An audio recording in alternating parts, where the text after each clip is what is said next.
ગામમાં એક પરિવાર રહેતો હતો. તે પરિવારમાં માતા, પિતા અને તેમના 3 સંતાનો હતા. સંતાનોમાં 2 દીકરાઓ અને 1 દીકરી હતી. વાલા દર્શક મિત્રો, આ વાર્તા કહાની ખૂબ જ હૃદયસ્પર્શી છે, જેને આરંભથી અંત સુધી જરૂર સાંભળશો. પસંદ આવે તો લાઈક કરીને ચેનલને પણ સબસ્ક્રાઇબ કરી લેજો અને વાર્તા કહાની પસંદ આવે તો એક સારી કમેન્ટ કરીને તમારો પ્રતિસાદ જરૂર આપશો. પરિવારનો મુખ્ય વ્યક્તિ સોહનસિંહ 6 ફૂટની ઊંચાઈ ધરાવતો આદમી, કસાયેલ શરીર અને ચુસ્ત માંદો ધરાવતો હતો. જ્યાંથી એક વખત પસાર થાય તો લોકો ઓછામાં ઓછું એક વખત તો એની સામું જોતા. ખેતીવાડી સારી હતી, તેથી સોહનસિંહ ઘરનું ગુજરાન સારી રીતે ચલાવી રહ્યો હતો. ગામમાં કોઈની સામે સોહનસિંહ મસ્તક ન ઝુકાવતો, પછી ભલે તે ગામનો મુખિયો કેમ ના હોય.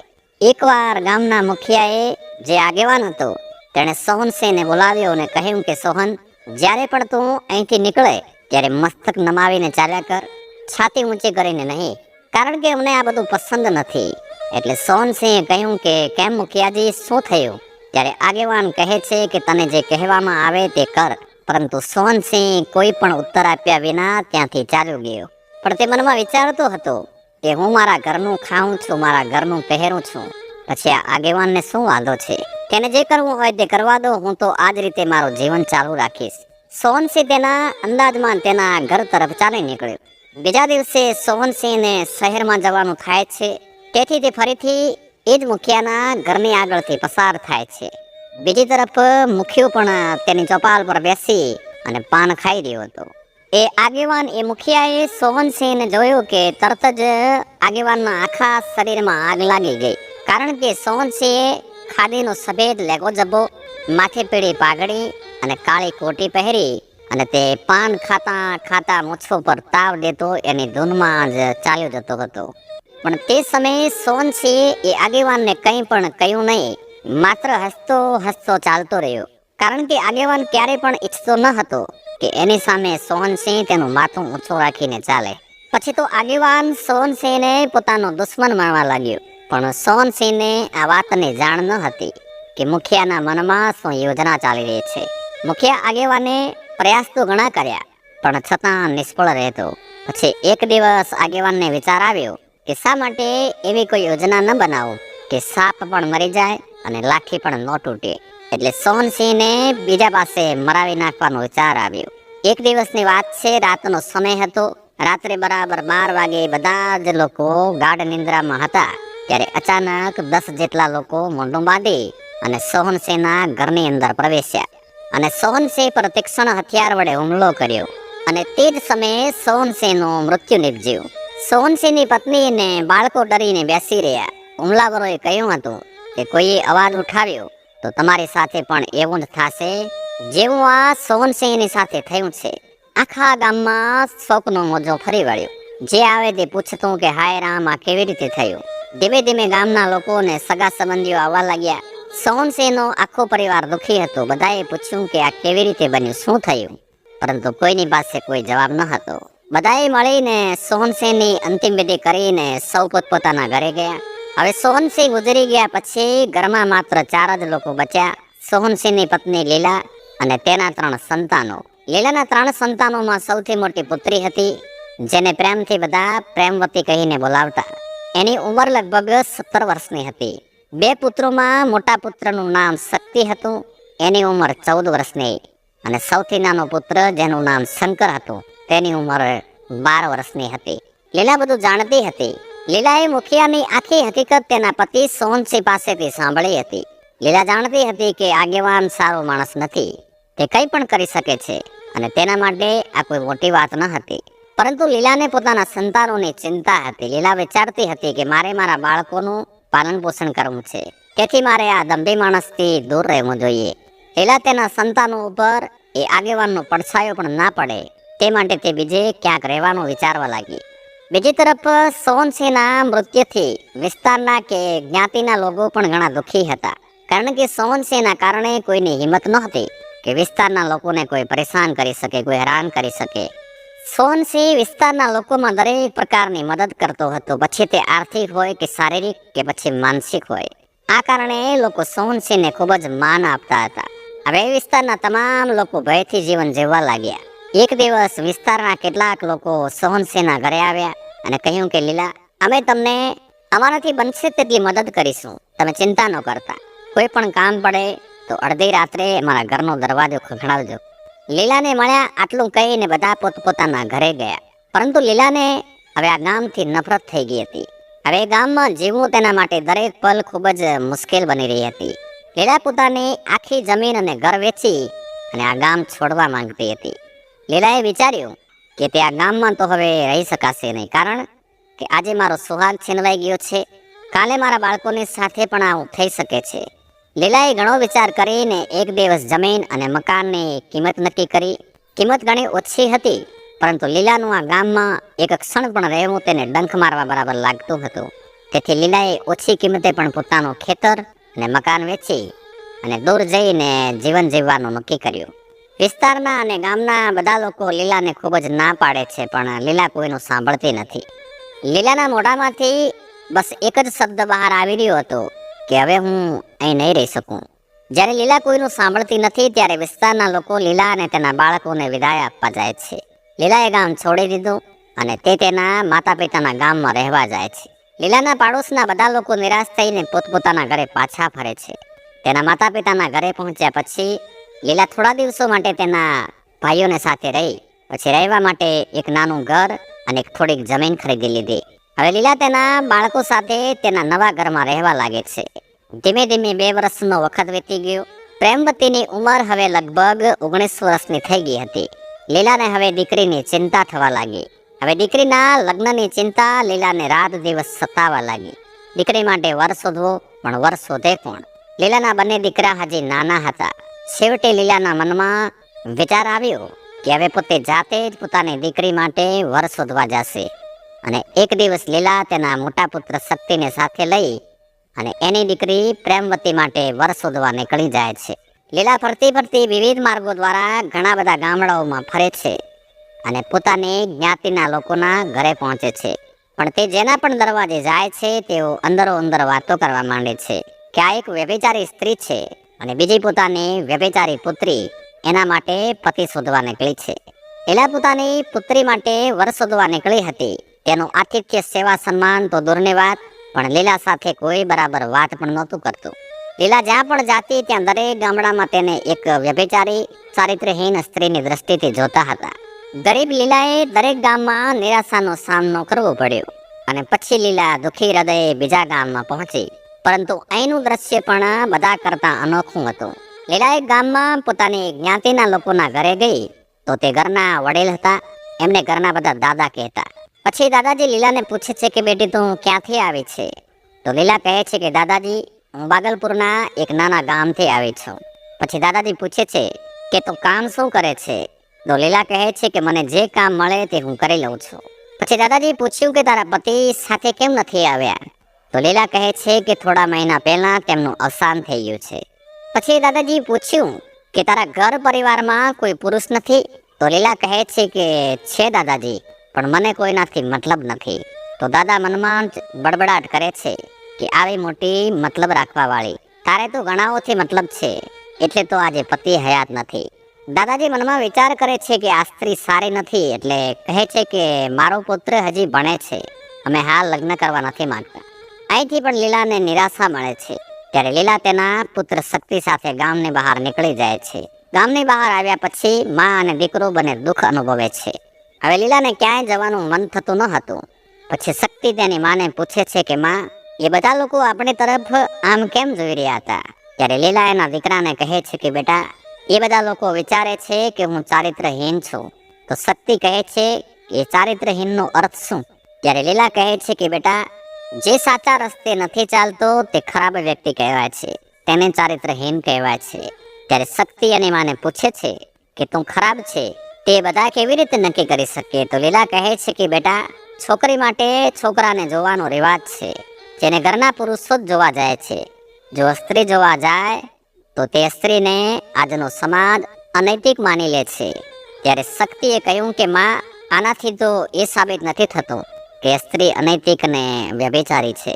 ત્યારે લીલા કહે છે કે બેટા શું કરીએ, આ સમાજનું આવું જ વલણ છે.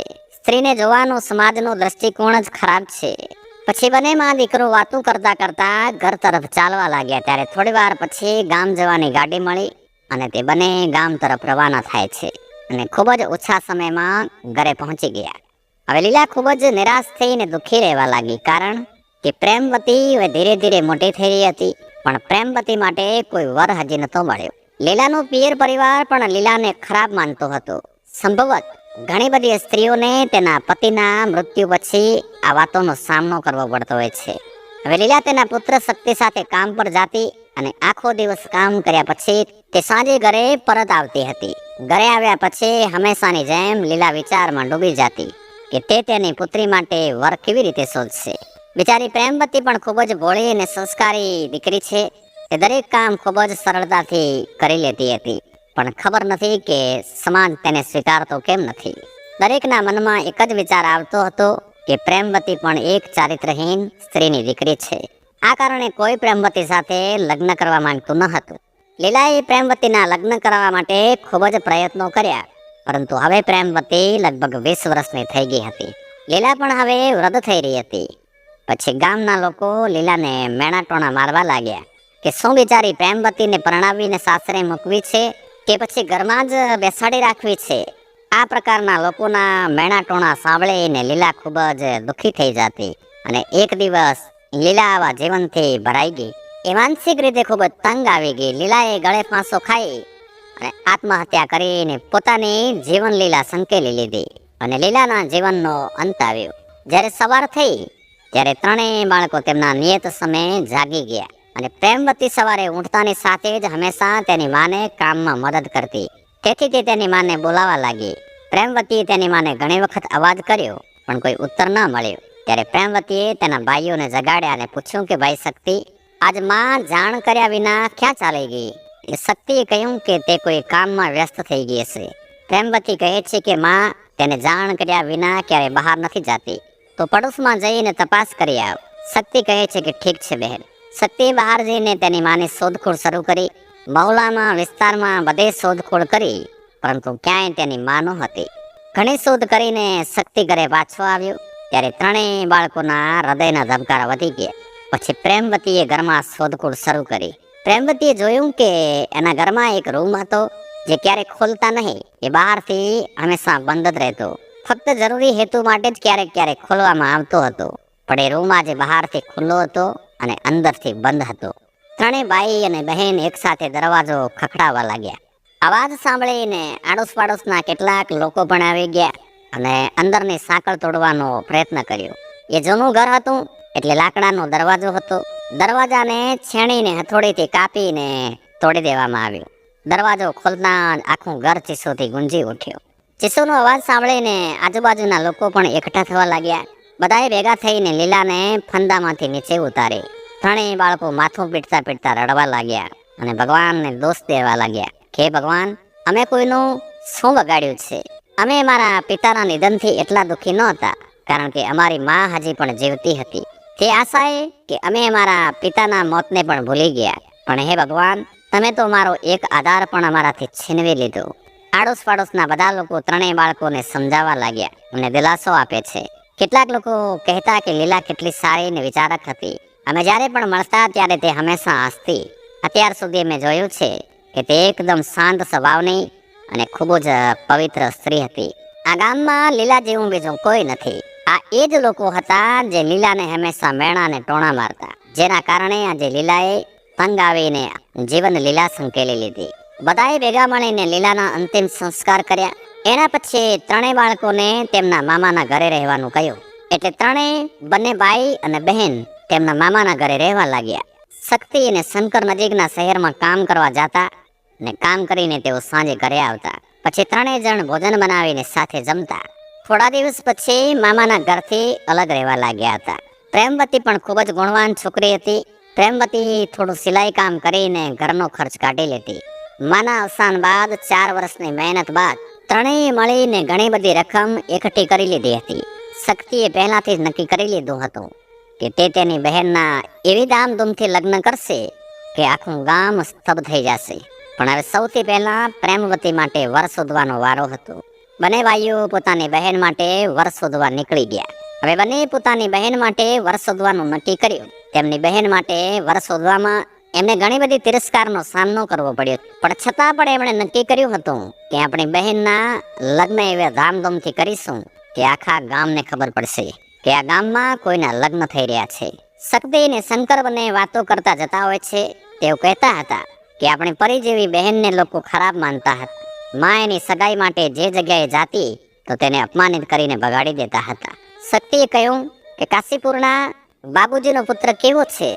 તો શંકરે કહ્યું કે સારો છે અને એકનો એક જ દીકરો છે. શંકરે કહ્યું પણ છોકરો કયા સ્તર સુધી ભણ્યો છે? તો શક્તિ કહ્યું કે તેણે પોતાનો અભ્યાસ પૂર્ણ કરી લીધો છે અને નોકરી મેળવવાની તૈયારીમાં છે. તો શંકરે કહ્યું એ તો ખૂબ સારું કહેવાય, પણ દહેજની માગણી મોટી ના કરે તો સારું. તો શક્તિએ કહ્યું કે બાબુજી એક સુંદર અને સરસ છોકરીની શોધમાં છે અને બાબુજીને દહેજ સાથે કોઈ લેવા દેવા નથી. શંકરે કહ્યું તો એ તો ખૂબ જ સારી વાત છે. શક્તિ કહે છે કે તે આપણા પિતાજીને સારી રીતે ઓળખે છે. બાબુજી આપણાને ક્યારે ના નહીં પાડે. શંકરે કહ્યું ભાઈ ચાલો આજે જ વાત પાકી કરી લઈએ. બંને ભાઈ કાશીપુર જવા નીકળ્યા. 3 કલાકમાં કાશીપુર પહોંચ્યા તો બાબુજીના ઘરની બહાર 4 માણસો બેઠેલા હતા. શક્તિએ કહ્યું બાબુજી. એ બંનેને આવકાર આપ્યો અને પૂછ્યું કે શું કામથી આવવું પડ્યું? તો શક્તિએ પરિચય આપ્યો અને કહ્યું કે બાબુજી મારે તમારી સાથે કંઈક અગત્યની વાત કરવી છે. એટલે બાબુજીએ કહ્યું કે તમે તો મારા એક સારા મિત્રના પુત્ર છો, જે જોઈએ તે મન ખોલા મનથી મને વાત કરો. શક્તિએ કહ્યું કે બાબુજી વાત એ છે કે મારી બહેનની સગાઈ તમારા પુત્ર સાથે કરવાની ઈચ્છા લઈ અને અમે બંને ભાઈઓ આવ્યા છીએ. અમારી બહેનને તમારા ઘરની વહુ બનાવીને અમને ખૂબ જ ગર્વ થશે. આટલું સાંભળીને બાબુજીએ કહ્યું કે પ્રેમવતી દીકરીને હું સારી રીતે ઓળખું છું, જાણું છું. હું મારા પુત્રના લગ્ન પ્રેમવતી સાથે જ કરીશ. તમે આ વિશે સંપૂર્ણ નિશ્ચિત રહી શકો છો. શક્તિ કહ્યું કે બાબુજી તમે તો ઘણા ધનવાન છો, અમે તમારી સામે તો કંઈ પણ નથી. આથી અમે તમારી પ્રતિષ્ઠાનું પૂરું ધ્યાન રાખીશું. અમારાથી જેટલું બનશે આપવામાં કોઈ કચાશ નહીં રાખીએ. ત્યારે બાબુજીએ કહ્યું કે હવે આ બધી વાતો ના કરો. આવી વાતો સાંભળીને મારા મિત્રને ખૂબ જ દુઃખ થશે. મારો મિત્ર પરલોકમાં આ બધું સાંભળતો હશે. પછી બાબુજીએ ભોજન તૈયાર કરાવ્યું અને બધાએ સાથે ભોજન કર્યું.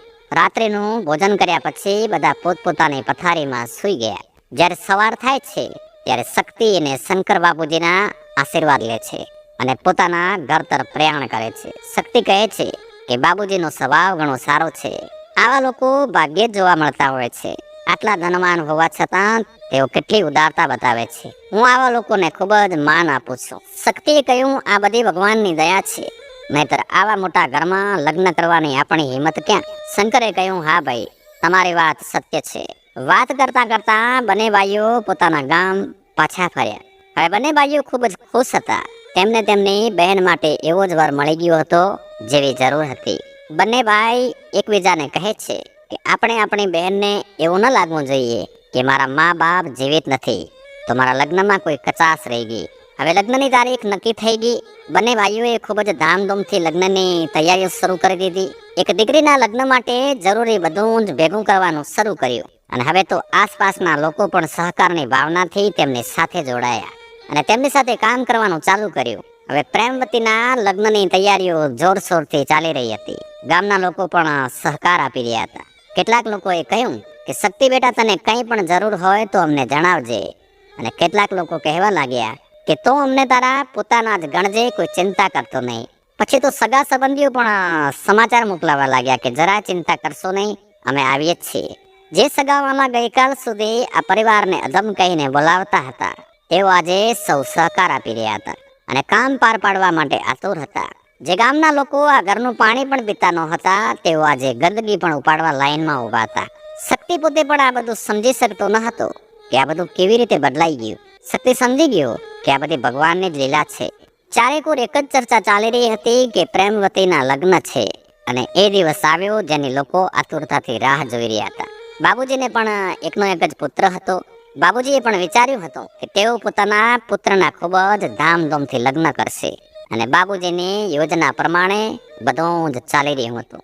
જાન શક્તિના ગામમાં પ્રવેશતાની સાથે જ સમગ્ર વાતાવરણ ફટાકડાના નાદથી ગુંજી ઉઠ્યું હતું. ગામ લોકોને પણ ખબર પડી ગઈ હતી કે હવે જાન આવી ગઈ છે.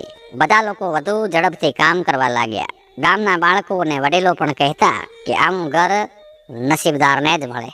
આપણા ગામમાં રાય બહાદુરથી મોટું કોઈ નથી, પણ તેની દીકરીના લગ્ન પણ આટલા ધામધૂમથી નહોતા થયા. પછી જાનનું ધામધૂમથી સ્વાગત કરવામાં આવે છે. સ્વાગતમાં જાનૈયાઓ માટે નાસ્તો, જેમાં વિવિધ પ્રકારના ફળ હોય છે, બરફી, ગુલાબ જામુન પણ આપવામાં આવ્યા. ગાજરનો હલવો, સમોસા જેવી અનેક વાનગીઓ ઉપલબ્ધ હતી. હવે બધાએ મળીને લગ્નની વિધિ પૂર્ણ કરી. જ્યારે વિદાય લેવાનો સમય આવ્યો ત્યારે બધાએ મળીને પ્રેમવતીને વિદાય આપી. બંને ભાઈઓ તેમની બહેન પ્રેમવતીને ખૂબ જ પ્રેમ કરતા હતા. પ્રેમવતીએ જ બંને ભાઈઓને માતા અને પિતાનો પ્રેમ આપ્યો હતો, અને આ ત્રણેયમાં આવો અતૂટ પ્રેમ ભાગ્યે જ જોવા મળે. પોતાની જાતને પોતાના વહાલાથી અલગ થતી જોઈને બંને ભાઈઓ બેચેની અનુભવી રહ્યા હતા, ખૂબ જ દુઃખી હતા. જાનને વિદાય આપી અને લોકો પોતપોતાના ઘર તરફ જવા લાગ્યા. હવે બંને ભાઈઓ બિચારા એકલા રહી ગયા. બંને ભાઈઓ કોઈક રીતે સાથે મળીને જમવાનું બનાવતા હતા. બહેને તો વિદાય લીધી હતી, બહેન તો સાસરે ગઈ હતી, અને બંને ભાઈઓ એક સાથે તેમના કામે જતા. બધા પોતપોતાના કામમાં વ્યસ્ત થઈ ગયા. ત્યારે એક દિવસ પ્રેમવતીના નામનો એક ટેલિગ્રામ આવ્યો. આ પત્ર મળ્યા પછી શક્તિને ખૂબ જ આશ્ચર્ય થયું કે આમ અચાનક મને કેમ બોલાવ્યો હશે. શક્તિના મનમાં અનેક ચિંતાજનક વાતો ઉત્પન્ન થવા લાગી. શક્તિ કાશીપુર જવા રવાના થયો. જ્યારે તે કાશીપુર પહોંચ્યો ત્યારે તેણે જોયું કે ત્યાં ખૂબ જ હંગામો થઈ રહ્યો છે. આ બધું જોઈને શક્તિ સ્તબ્ધ થઈ ગયો કે આ બધું શું હશે. ત્યારે પ્રેમવતી રડતી રડતી શક્તિ પાસે આવીને બોલી કે ભાઈ, આ ઘરમાં હું ખૂબ જ દુઃખી છું, મને અહીંથી લઈ જાઓ, હું અહીં જીવતી રહી શકીશ નહીં. એટલે શક્તિએ કહ્યું કે ના બહેન ના, એવું ના બોલ, નહીં તો હું જીવી શકીશ નહીં. પ્રેમવતીના પતિનું નામ સુમેર હતું. સુમેરને તો એ પણ ખબર નથી કે દિવસ ક્યાં છે ને રાત ક્યાં છે. તે ઘરે આવે છે, દારૂ પીને આવે ને આખો દિવસ દારૂના નશામાં પડ્યો રહેતો. પ્રેમવતી કહે છે કે ભાઈ, હું જ્યારથી આ ઘરમાં આવી છું ત્યારથી તે નથી મારી પાસે આવતો, કે નથી મારી સાથે વાત પણ કરતો, તે મારી નજીક પણ નથી આવતો. ભાઈ, આવું જીવન જીવવા કરતા તો મરી જવું સારું. બહેનની વાત સાંભળીને શક્તિને ખૂબ જ દુઃખ થયું. શક્તિને આવું વાતાવરણ જોઈને ખૂબ જ દુઃખ થવા લાગ્યું. પણ શક્તિ સમજી ના શક્યો કે આ સજ્જનના ઘરમાં આવું વાતાવરણ કેવી રીતે હોઈ શકે. કારણ કે પ્રેમવતીના સસરા પોતે અન્ય લોકોને સમજાવતા હતા, બીજાના ઘરની સમસ્યાઓને દૂર કરતા. છતાં આ ઘરમાં આવી પરિસ્થિતિ કેવી રીતે હોઈ શકે. અને મારી બહેન પણ જૂઠું તો ના જ બોલી શકે. એટલે શક્તિ વિચાર કરે છે કે હાલ ઘરમાં કોઈ છે નહીં, નહીતર તે તેની બહેનને તેના ઘરે લઈ જાત. જો તે થોડા દિવસ ત્યાં આવી જાય તો કદાચ એનું મન થોડું હળવું થઈ જાય. કારણ કે જ્યારથી પ્રેમવતી પરણીને અહીં આવી છે ત્યારથી એને પિયરમાં આવવાની તક નથી મળી. એટલે શક્તિએ કહ્યું કે બહેન, તું ચિંતા ના કર, જે દિવસે તારા સસરાજી અહીંયા હાજર હશે હું તને લઈ જઈશ, તું કોઈ ચિંતા ના કરતી, હું ફરીથી આવીશ, અને ત્યાં સુધી તું અહીં રહે અને આ ઘરને સ્વર્ગ બનાવ. એમ કહીને શક્તિ પ્રેમવતીને મળ્યા પછી પોતાના ઘરે જવા રવાના થયો. શક્તિ વિચારતો હતો કે દરેક ઘરમાં શરૂઆતના તબક્કામાં આવી સમસ્યાઓનો સામનો કરવો પડતો હોય છે, તે કોઈ મોટી વાત નથી. બીજી તરફ શક્તિના ગયા પછી સુમેરના ખરાબ ગુણો દિવસે ને દિવસે વધુ ગંભીર સમસ્યાઓ ઊભી કરી રહ્યા હતા. સુમેર કોઈ દિવસ તો 3-4 દિવસ સુધી ઘરે ના આવતો. બાબુજી પોતે આનાથી ખૂબ જ ચિંતિત હતા કે આ સુમેરનું હવે કરવું શું. એ વિચારતા હતા, આથી તો મેં સુમેરના લગ્ન કરાવ્યા જેથી કરી ને સુધરે. એકમાત્ર પુત્ર હોવાને કારણે મેં પણ સુમેરને ખૂબ જ પ્રેમ આપ્યો છે, ખૂબ જ વહાલ કરી છે, લાડ કર્યા છે. મેં તેની દરેક ઈચ્છાઓ પૂર્ણ કરી છે. તો બીજી તરફ પ્રેમવતી ખૂબ જ પરેશાન રહેવા લાગી. જો પોતાના પતિની ફરિયાદ સાસુને કરે તો સાસુ ઉલટાના પ્રેમવતીને જ ડંખ મારવા દોડતી ને કહેતી કે તું હંમેશા મારા દીકરાને દોષ દેતી રહે છે, એવું લાગે છે કે જાણે દૂધથી સંપૂર્ણપણે ધોવાયેલ લાગો છો. હવે બિચારી પ્રેમવતી ફરિયાદ કરે તો કોને કરે. બિચારા બાબુજી પોતે સુમેરથી ચિંતિત રહેતા હતા. સુમેર શહેરમાં રહીને નોકરીની તૈયારી કરી રહ્યો હતો, પણ નોકરીની તૈયારી પણ એવી જ રીતે કરતો હતો. તે તો હંમેશા મોજ મસ્તીમાં જ ડૂબ્યો રહેતો અને હંમેશા સુમેર વિશે ગંદી ગંદી વાતો સાંભળવા મળતી હતી. ક્યારેક અન્ય સ્ત્રીઓ સાથે ફરતો તો ક્યાંક મિત્રો સાથે મોજ મસ્તી પાર્ટી, આ બધું દરરોજ સાંભળવા મળતું હતું. ને આ બધું સાંભળીને એના પિતા બાબુજી ખૂબ જ અસ્વસ્થ થઈ ગયા અને પ્રેમવતી પણ ખૂબ જ દુઃખી હતી. પહેલા તો તેને લાગતું હતું કે સમય આવે બધું સારું થઈ જશે, પણ સુમેરની હરકતો દિવસે ને દિવસે વધતી રહી હતી. પ્રેમવતીએ ફરી પોતાના ભાઈ શક્તિને એક પત્ર લખ્યો કે ભાઈ, મને આ ઘરમાંથી લઈ જા, નહીં તો તમે મને જીવતી નહીં જોઈ શકો.